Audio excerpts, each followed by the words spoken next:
We have been talking about random variable, their expectations for last two lecture.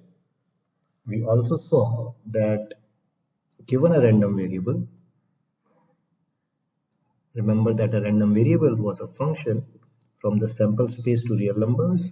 Most of the time, we take the range to be real numbers, but that's not really necessary. In any case, most of the time, for us, the range will be real numbers. So given such a random variable, we define the probability distribution function for such a random variable. So in the last lecture, we looked at many random variables and saw the corresponding probability distribution function. It happens that in nature, there are many of these probability distribution functions which we encounter again and again. So it makes sense to remember the corresponding random variables and their properties. So today's lecture will be devoted to looking at these frequently encountered random variables and figuring out some of their properties. So let's start with the simplest one. This is Bernoulli random variable, and you have seen it already a lot of times in this course. This is a very simple random variable. It has two values, 1 and 0. It takes value 1 with probability p and takes value 0 with 1 minus p. There are multiple ways to think about this random variable. You can think of it as toss of an unbiased coin. You can also think of it as a success failure event where, let's say, heads is success. You can choose tails to be success, but mostly in this case, let's just say that p is the probability of head or success, 1 minus p is the probability of tail or failure. Okay, this is a very simple random variable, but it occurs many a times in applications in computer science, mathematics, in nature. Right? So given such a random variable, the simplest thing would be to compute its expectation. Since there are only two values, it's not hard to calculate this expectation. This is 1 times probability that x is equal to 1 plus 0 times probability that x equal to 0. So its expectation value is p. Other way to say it is, if you have an unbiased coin, then with probability half, you will get head or tail. Or in other words, you expect half the time to get head. By the way, just to correct my mistake, I said toss of an unbiased coin. That's not correct. It is the toss of a biased coin, right? So the probability p will not be half. Okay, so yeah, so we studied Bernoulli random variable, which was a random variable which took value 1 with probability p, value 0 with probability 1 minus p. And p should range between 0 and 1. It is same as toss of a biased coin, or you can think of it as a success failure event. The next random variable which we'll look at will be defined in terms of the Bernoulli random variable. This is called binomial random variable, and it is just n repetitions of, we take a biased coin, so p probability of head, and toss it n times.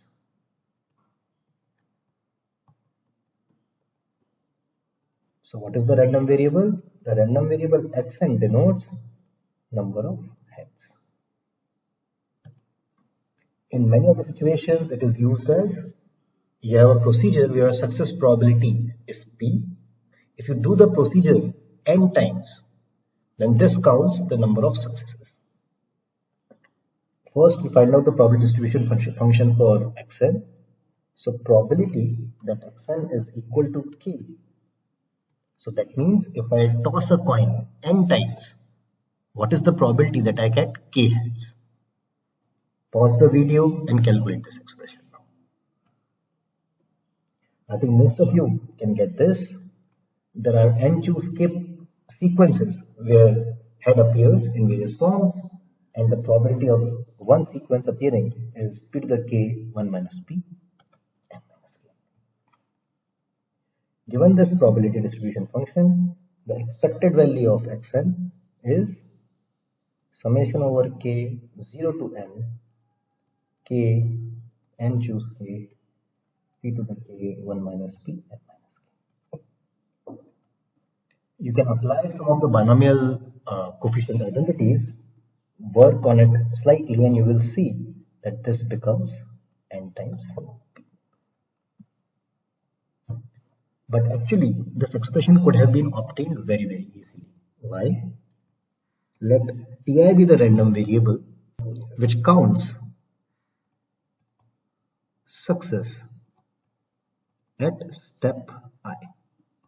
So remember, for the binomial random variable, there were n repetitions. Ti checks whether you have success at a step I or not. So it is again a 1-0 random variable. It's a binomial random variable. It's a Bernoulli random variable. So then we notice that x is t1 plus t2 plus tn. It's sum of n Bernoulli random variables. So then expectation of xn should be equal to expectation of t1 plus expectation of t2. This again comes because of linearity of expectation. And this will be np. Since each individual term here, they are all.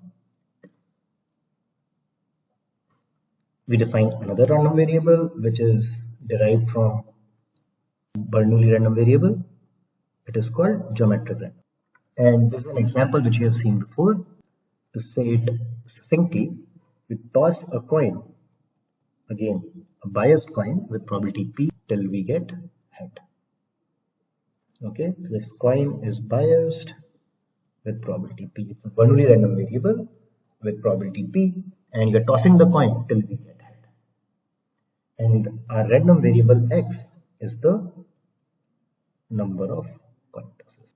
Such a situation where you repeat an experiment and stop as soon as you get a success, we have seen it many times. Specifically for this kind, where you toss a coin till we get a head, we have seen that. We have also seen in terms of birthday paradox, where you keep choosing a person till you find a match. It is not really a geometric random variable, and you should think about it. Why is it different from a geometric random variable? You remember the experiment? There is a class of people, you pick one person, then next person, till someone's birthday matches with the previously picked person. Coming back to geometric random variable, you toss it till we get a head. If x is the number of coin tosses, then probability that x is equal to k is the case that the first k minus 1 times I get tail, and the last one I get.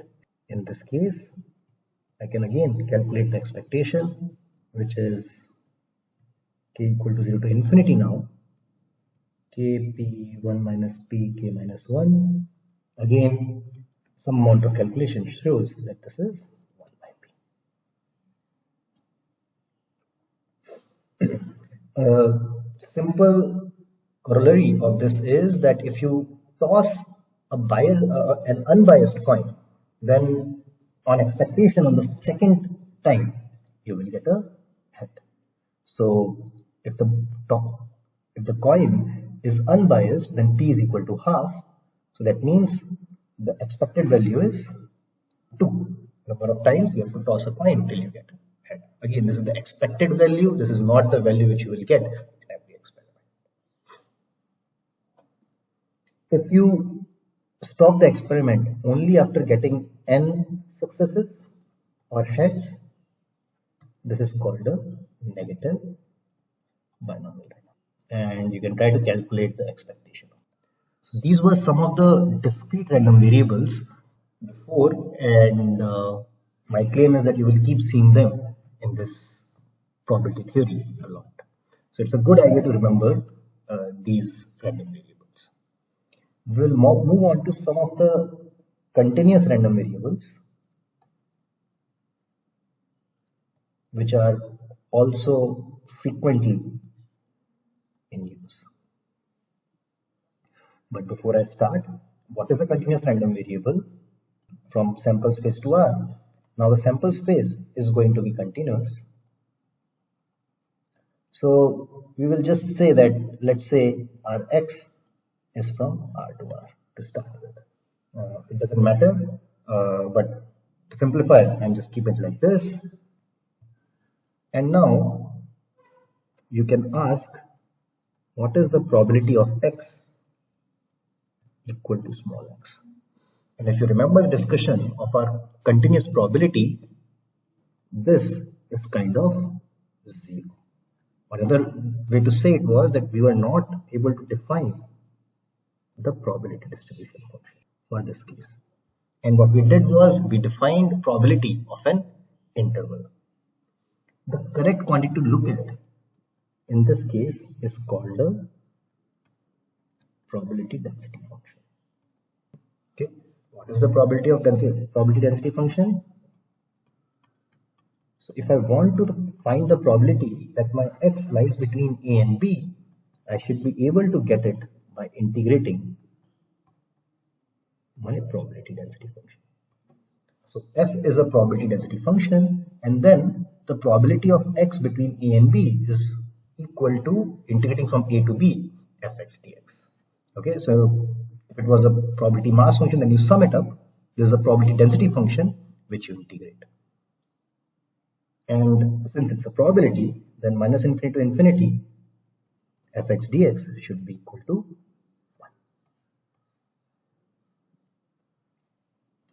Remember, f of x is not the probability px equal to x. This we do not define in the continuous case. We have a probability density function which allows us to talk about the probability of an interval. And most of the random variables talk about the probability density function instead of the probability distribution function. So the new random variables, continuous random variables which we will talk about their probability density function. Remember, it should satisfy this condition. So if it's a continuous probability distribution function, probability density function, then you can calculate its expectation also. On the lines of discrete one, it will be x fx dx. The first continuous random variable we will define is called exponential random variable.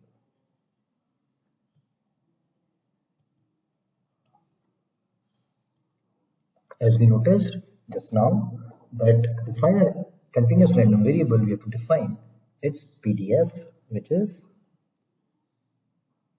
probability density function. So for the exponential random variable, its probability density function is lambda to the minus lambda x for x greater than 0, where lambda is a parameter. You can do a simple exercise to calculate that this quantity is equal to 1. That means it's a valid probability density function. You can also calculate the expected value. The expected value of x is 0 to infinity x lambda e to the minus lambda x dx, and it's a small exercise, it's integration by parts, and this thing will come out to be 1. This takes us to the most interesting continuous random variable in my opinion, which is called the normal or Gaussian random variable. Before I define its probability density function, let me give you some motivation for it. So you remember binomial random variable? You had a biased coin with probability p. You tossed it n times and checked how many times you get head. This was called a binomial random variable. Suppose now I take n to infinity. and want to ask the probability of success. So if on a graph, if I plot it like this, so this is the probability of getting 0 successes, this is the probability of k is equal to n. So if you plot the binomial random variable, you will see that it looks like this, where it peaks at n by 2. So you see this bell shape, right? And it turns out that this bell shape is very, very important. I will describe it, but this kind of distribution is called a normal random variable. More precisely, it should follow the particular probability density function, which is fx is equal to 1 by root 2 pi e to the minus x squared by 2. Okay, this is not exactly the bell curve above. You have to take this bell curve and shift it to 0. So this looks like at 0. So pardon my drawing, this is supposed to be symmetric. It is symmetric about 0, as you see from here. Okay, so this is called a normal random variable, and this is used a lot in computer science. And in the reason is that we took Bernoulli random variable, we repeated it n times, and as n tends to infinity, the random variable became closer and closer to this bell shape. It turns out that the initial distribution does not matter. This should seem surprising to you. So you can pick any distribution of your choice and repeat it n times. That means you draw samples according to the distribution n times. So if it is a dice, you roll the dice n times and you get 1 with some probability, 2, and you find the average. So you pick any distribution, you repeat it n times and find the average outcome. If n tends to infinity, then this average outcome resembles a normal random variable. This is formalized by something called central limit theorem. I strongly advise you to go and read about central limit theorem. We will not cover it in this course, but it's an important thing. The central limit theorem is very, very strong. So we saw that whatever distribution we started with, the average outcome reflects normal random variable. So suppose a certain person has certain probability of getting a disease. Now, if you look at the average people in some cities having the disease, that distribution will also look like a normal random variable. So you expect many of the things in nature which are average properties to look like normal random variable. So this is in some sense the default distribution to expect. In the next lecture, I will show you some of these experiments and how this bell-shaped curve is obtained. Thank you.